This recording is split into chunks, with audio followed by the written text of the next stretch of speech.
Thanks for watching Mufti Habib Qasimi speeches. Subscribe and click the bell icon for more videos. Alhamdulillahi kafa wassalatu wassalamu ala sayyidil Mustafa.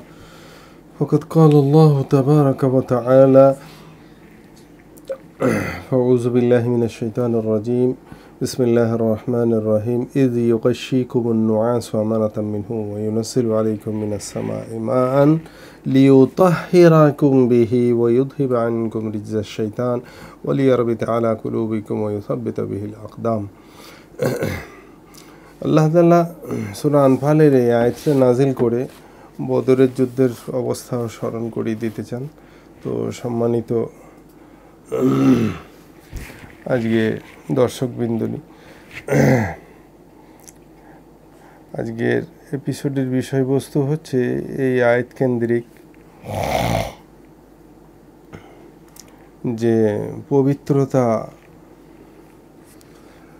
পানি কেন্দ্রিক।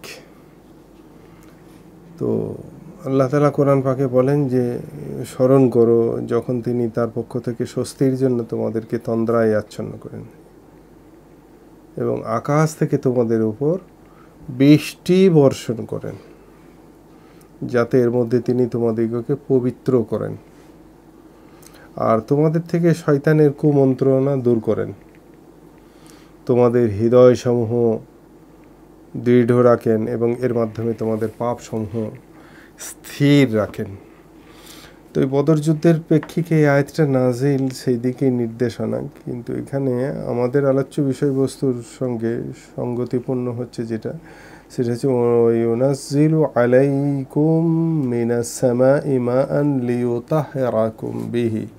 আল্লাহ তাআলা যে নাজিল করেন পানিকে, বৃষ্টি বর্ষণ করেন, তা কেন্দ্রিক এক তো মানুষের পিপাসা নিবারণ হয় আর তার সঙ্গে সঙ্গে কি হয়, এর দ্বারা পবিত্রতা অর্জন করা যায়।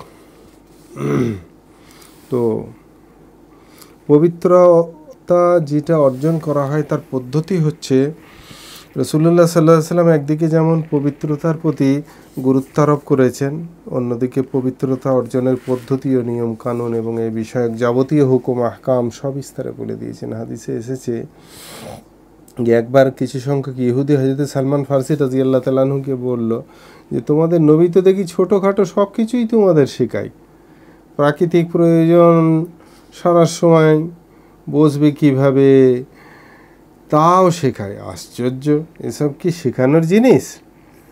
তো উত্তরে হযরত সালমান ফারসি রাদিয়াল্লাহু তাআলা আনহু বলেছিলেন হ্যাঁ আমাদের নবীজি সাল্লাল্লাহু আলাইহি সাল্লাম আমাদের সব কিছু শেখান। আমাদেরকে পেশাব পায়খানা করার সময় কেবলামুখী হয়ে বসতে নিষেধ করেছেন, পবিত্রতা অর্জনের সময় ডান হাত ব্যবহার করতে নিষেধ করেছেন, 3টি ঢিলার কম ব্যবহার করতে এবং গোবর হাড় ইত্যাদি পবিত্রতার মাধ্যম মানে পবিত্রতা অর্জনের জন্য কুলুক হিসেবে এইগুলোকেও ব্যবহার করতে তিনি নিষেধ করেছেন। মুসলিম শরীফের হাদিস। তো এছাড়া পেশাবের ছিটা থেকে বাঁচার জন্য নবীজি নিষেধ করেছেন। খুব ভালোভাবে পবিত্রতা লাভের জন্য রাসূলুল্লাহ সাল্লাল্লাহু আলাইহি সাল্লাম খুব গুরুত্ব সহকারে মানুষকে নির্দেশ দিয়েছেন।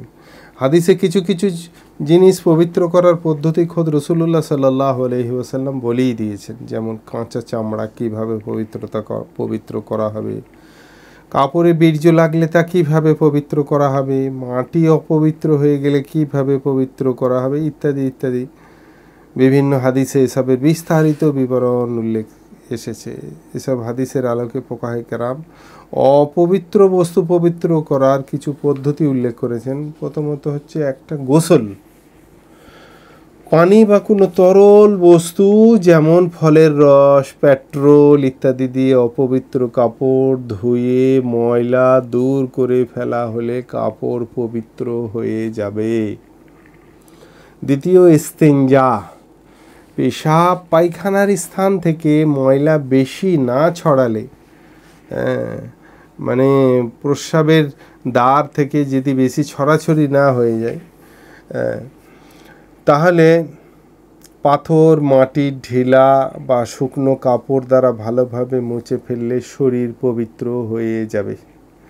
খুব ছড়িয়ে যাওয়া বলতে একটা এই হাতেলির পরিমাণ, একটা হাতেলির পরিমাণের থেকে বেশি ছড়ালে তখন পানি দিয়ে ধুতেই হবে প্রস্রাব পায়খানার জায়গা। আর যদি এই হাতেলির পরিমাণের কম হয় বা সম পরিমাণ হয় তাহলে শুধু কাপড় দিয়ে, ঢিলা দিয়ে, কাপড়, টিস্যু দিয়ে, এই সমস্ত কিছু দিয়ে পরিষ্কার করলে সেটা পবিত্র হয়ে যাবে। 3 নম্বর হচ্ছে মাসাহ। তলোয়ার, কাঁচ বা এই জাতীয় কোনো শক্ত জিনিসে যদি ময়লা লাগে, তা কোনো কিছু দিয়ে সেটা মুছে ফেললে সেই মেটালটা পরিষ্কার হয়ে যাবে। কাঁচই হোক বা লোহা বা স্টিল, এই জাতীয় কোনো জিনিস। আজকাল স্টিলের প্রচলন খুব বেড়ে গেছে। এইরকমভাবে যদি কেউ মনে করে যে এমন একটা জায়গায় লেগেছে সেখানে ধুতে গেলে তো সব ঘর দৌড় সব কাদা হয়ে যাবে, নোংরা হয়ে যাবে, সেই প্রেক্ষিক সেই জায়গাটা পুঁছে দিলেই পাক হয়ে যাবে। এই সলিড জিনিস পৌঁছার জন্যে পাক হয়ে যাবে সেটা। আর চতুর্থ বিষয় হচ্ছে জাফাফুল আর্দ। মাটিতে ময়লা লাগার পর যদি শুকিয়ে যায়, তার প্রভাব একদম দূর হয়ে গেলে মাটি পাক হয়ে যাবে। এতটা পরিমাণ শুকিয়ে গেছে যে সে তার প্রভাব, গন্ধ বা মানে সেখানে যেটা পড়েছিল না পাক, সেইটার কোনো আকৃতি, তার প্রতি আকৃতি কিছুই অনুভব হচ্ছে না, তাহলে শুকিয়ে যাওয়াতে মাটিটা পাক হয়ে যাবে। আর একটা হচ্ছে হাফার। মাটি যদি অপবিত্র হয়ে গেলে অপবিত্র অংশটুকু যদি খুঁড়ে ফেলে দেওয়া হয়, কেউ সেখানে পায়খানা করেছে, সেইটা কোদাল দিয়ে চেঁচে তুলে যদি ফেলে দেওয়া হয় তাহলে মাটিটা এমনি এমনি পাক হয়ে যাবে। এরকমভাবে নাহাত, কাঠে কিছু নাপাক লেগে গেছে, অপবিত্র জিনিস লেগে গেছে, তো সেই কাঠটা যেরকমভাবে কাঠুরিয়ারা কী বলে, ওই যারা ফার্নিচারের কাজ করে যে কাঠ চাঁচে যেগুলো দিয়ে, ওই রকমভাবে কাঠ যদি চেঁচে ফেলা হয় তাহলে সে কাঠটা পাক হয়ে যাবে। আর তার সঙ্গে হচ্ছে হাফার, খুঁড়ে ফেললে যেমন মাটির ওপরে মানুষের মলই থাক, কুকুরের মলই থাক বা অন্য কোনো চতুষ্পদ জন্তু যেমন গোবর ইত্যাদি, গরু মোষের ইত্যাদি পড়েছিল, সেটা চেঁচে ফেলে দিলে পাক হয়ে যাবে। আর একটা জিনিস হচ্ছে কলবুল আইন, মানে অপবিত্র কোনো জিনিস যদি কোনো পবিত্র বস্তুতে রূপান্তরিত হয়ে গেলে সেটাও পবিত্র হয়ে যায়। যেমন যদি মদ সিরকা হয়ে যায়, তাহলে আর সেটা, মদ তো এমনি হারাম আবার অপবিত্র, কিন্তু সেটা যদি সিরকায় রূপান্তরিত হয়ে যায়, যেমন মদে নুন দিয়ে দিলে সেটা সিরকা হয়ে যায়, তো এরকম সিরকায় রূপান্তরিত হয়ে গেলে এরকমভাবে যদি শুয়োর, সে মতলাকান যেটা নাজিস একবারে, সেটাও যদি একটা শুকর যদি একটা লবণের খনিতে পড়ে যায়, তার চিহ্ন যদি কিছু সব শেষ হয়ে যায়, সেটা মানে লবণ হয়ে গেছে, এরকম যদি পরিস্থিতি হয়ে যায় তাহলে সেটাও পাক হয়ে যাবে। সেটা আর ওই খিনজিরের বা শুকরের হুকুমে থাকবে না, সেটা লবণের হুকুমে হয়ে যাবে। তদনুরূপ আমাদের বাংলার প্রচলন আছে, এরকম বহু জায়গায় এই গোবর শুকিয়ে পাটকাঠিতে লম্বা করে দিয়ে শুকোই বা দেয়ালে দিয়ে সেগুলোকে শুকাই। এরকমভাবে শুকিয়ে যদি সেটাকে পুড়িয়ে ফেলে তাহলে সে পুরনো ছাইটা সেটা পাক, সেটা আর অপবিত্র থাকবে না, পাক হয়ে যাবে।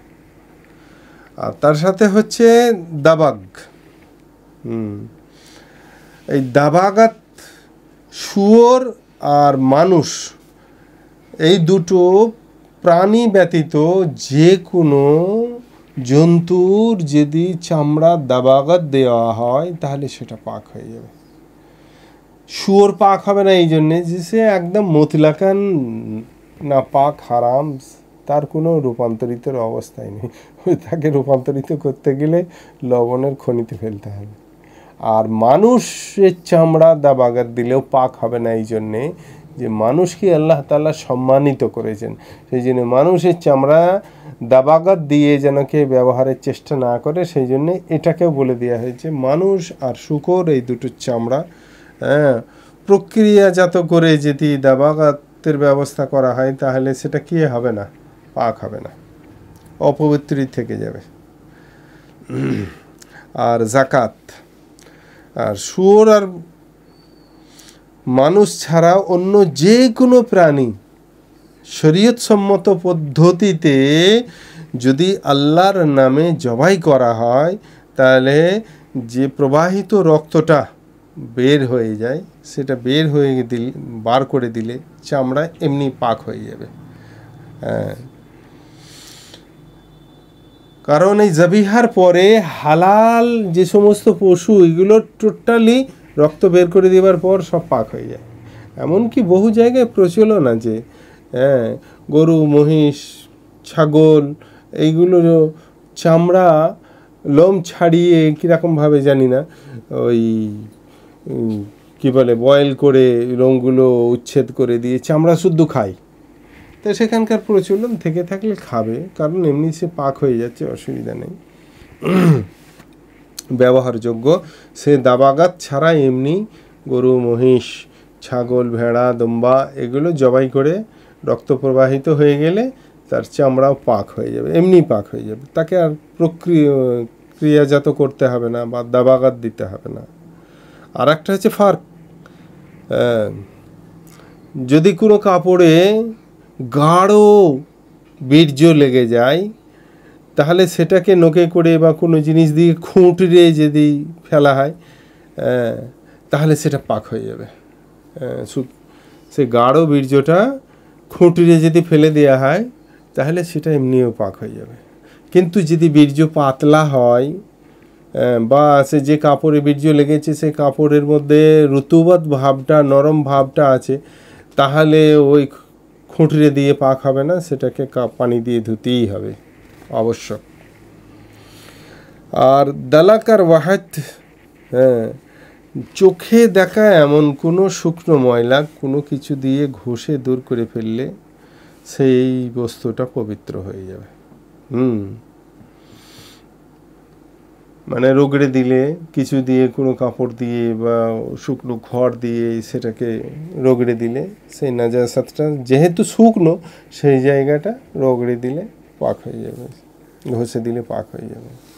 আর একটা হচ্ছে দুখুল, এই জিনিসটা হচ্ছে কেউ একটা বালতিতে নাপাক লুঙ্গি কি গামছা কিছু ধুয়েছে, কি বাচ্চা ছেলের কি বলে পরিধানের প্যান্টে সে প্রস্রাব করে ফেলেছে, সে প্যান্টটা ধুয়েছে অল্প পানি বালতিতে পানিতে, এবার তো সে বালতির পানিটা নাপাক নিশ্চিত। তো এখন সেই ধুতে ধুতে সে বাচ্চার মা করেছে কি আর ট্যাপটা বন্ধ করতে খেয়াল নেই, চলে গেছে। এখন সেই ট্যাপটা চালুই থেকে গেছে, তার সে বালতিতে পানি পড়তেই থেকে গেছে, প্রবাহমান হয়ে গেছে যেটি বালতির পানিটা, তাহলে সে পানিটাকে পাক বলে ধরে নেওয়া হবে। খুব খেয়াল করে শুনি, কোনো বাচ্চা ছেলের প্যান্ট ধুয়েছে, মা ভুলবশত হয়তো চলে গেছে ট্যাপ বন্ধ করতে, এইরকম অবস্থায় সেই পানি বইতেই থেকে গেছে, পানি পড়তেই থেকে গেছে, ট্যাঙ্কি থেকে পানি এসে এসে। এখন এই প্রবাহমান পানি এই যে বালতি ছাপিয়ে চলে যাচ্ছে এই পানিটাকে, পরবর্তীতে এসে কেউ গোসলের জন্য ব্যবহার করলেও সেটা করতে পারে, ওজুর জন্য ব্যবহার করলেও পড়তে পারে, এই পানিটা এখন পাক বলে ধরে নেওয়া হবে। আর একটা হচ্ছে তাগুর, একটা কুয়োতে এমন কোনো জন্তু পড়ে গেছে যার জন্যে 20 বালতি 40 বালতি এরকম পানি তার থেকে বের করলে তবে সেই কুয়োটা পাক হবে, এই রকম ফোকাহারা মশলা দিয়েছেন। এবার সেই পরিমাণ পানি যদি অটোমেটিকলি কুয়োর শুকিয়ে যায় তাহলে সেই কুয়োটা এমনিই পাক হয়ে যাবে। মানে গ্রীষ্মকালে পানির টান ধরে পানি শুকিয়ে গেছে, অনেক কমে গেছে। তো এইরকম 20-40 বালতি মতো পানি যদি এমনিতেই শুকিয়ে যায়, তাহলে সে কুয়োটা পানি বের করে আর পাক করতে হবে না, এমনি পাক হয়ে যাবে। আর একটা হচ্ছে নদাফ, তুলো, যেগুলোর দ্বারা মানুষ এই লেপ তোষক ইত্যাদি তৈরি করে থাকে, সেই তুলোই যদি নাপাক লেগে যায় কি করবে? মানে তুলোর গদি করেছে, হ্যাঁ, এখন সেই তুলোর গদিতে বাচ্চা ছেলেরা বারবার প্রস্রাব করেছে, তাহলে সেই তুলোটাকে পাক করার পদ্ধতি হচ্ছে সেইটাকে ধুনুরি দিয়ে সেই ফটাম ফটাম করে যেভাবে তুলো ধুনাই করা হয় সেইভাবে করলেই তুলো এমনিও পাক হয়ে যাবে, অসুবিধা নেই। এরকমভাবে আর একটা জিনিস হচ্ছে নাজাহ, মানে কুয়োর পানি যদি অপবিত্র হয়ে যায়, হ্যাঁ, সেই পরিমাণ পানিটা ওলামাদের নির্দেশনা অনুযায়ী যদি বার করে দেয়, তাহলে সেই কুয়োর পানি সবটা পাক হয়ে যাবে। আর একটা হচ্ছে নার, হ্যাঁ, মানে আগুন। কিছু কিছু জিনিস আগুনে জ্বালালে পবিত্র হয়ে যায়, যেমন গোবর, সেটাকে শুকিয়ে যদি আগুনে জ্বালানি করে ফেলা হয়, তাহলে সে ছাইটা সেটা পাক হয়ে যাবে। এরকমভাবে গলি, অপবিত্র তেল, হ্যাঁ, সর্ষের তেল, খাবারের তেল যদি এরকমভাবে অপবিত্র হয়ে যায়, কুকুরে ইত্যাদি মুখ দিয়ে দিয়েছে এমন কিছু ব্যাপার হয়ে যায়, তাহলে সেই অপবিত্র তেলটাকে এর মধ্যে যদি পানি দিয়ে ফোটানো হয় 3 বার করে, তাহলে সেই অপবিত্র তেলটা পবিত্র হয়ে যাবে, এটাকে গলি বলা হয়। আর একটা হচ্ছে তামবিহ, মানে একটা চাকু কি একটা কুড়ুল কি একটা কাটারি যদি তৈরি করার সময় ওগুলোকে বারবার ওই পানিতে আগুনে পুড়িয়ায় আর পানিতে ডুবিয়ে ছেঁকে ছেঁকে সেটাকে রেডি করে, সেই অস্ত্রটাকে তৈরি করে, লোহার অস্ত্রটাকে, সে বটি হোক যাই হোক, সেই পানিটা যদি নাপাক থেকে থাকে, আর সেই পানিতে ডুবিয়ে বারবার, কুমোর বলে ওদেরকে বোধহয় নাকি, তো এইভাবে যদি তৈরি করে থাকে ছুরি বটি ইত্যাদি, তো তাহলে এরকমভাবে বাড়িতে দিয়ে ওইভাবে পানিতে ডুবিয়ে ডুবিয়ে ধার দিয়েছে নাপাক পানিতে, এরকম। এখন সেই নাপাক পানিতে ধার দিয়া সেই অস্ত্রটাকে পাক পানিতে 3 বার করে ডুবিয়ে ডুবিয়ে ধুয়ে ধার দিলে সেটাও পাক হয়ে যাবে। আর একটা শেষ কথা হচ্ছে যে লাহাস, বাচ্চা ছেলে মায়ের দুধ খাচ্ছিল, দিয়ে দুধ খেতে খেতে সেইখানে বমি করে দিয়েছে, স্তনের ওপরই বমি করে দিয়েছে, হ্যাঁ, দিয়ে দুধ খেতে খেতে বমি যেটা করে দিয়েছে আবার চেটে চেটে খেয়ে নিয়েছে। বাচ্চা ছেলের অত এহসাস নেই, অত সে বোঝে না এটা খেতে নেই বমি, সেই দুধে লেগে থাকা বমিটাকে সে চেটে খেয়ে নিয়েছে, তাহলে তার মায়ের স্তন পাক হয়ে যাবে। এই বিষয়ে আরও বহু বিষয় রয়েছে, সেই সম্বন্ধীয় জ্ঞান রাখা, আর কাপড় পাক করা, শরীর পাক করা, এই সমস্ত বিষয়াদি পরবর্তী এপিসোডে ইনশাআল্লাহ সব বিস্তারিত আলোচনা হবে। আল্লাহ তাআলা আমাদের এইভাবে পবিত্রতা অর্জন করার, আমল করার তৌফিক দান করুন। ওয়া আখিরু দাওয়ানা আনিল হামদুলিল্লাহি রাব্বিল আলামিন ওয়া সলাতু ওয়াস সালামু আলা সাইরিল আমবিয়া ওয়া জামিউল মুরসালিন ওয়াল হামদুলিল্লাহি ইয়া রাব্বাল আলামিন।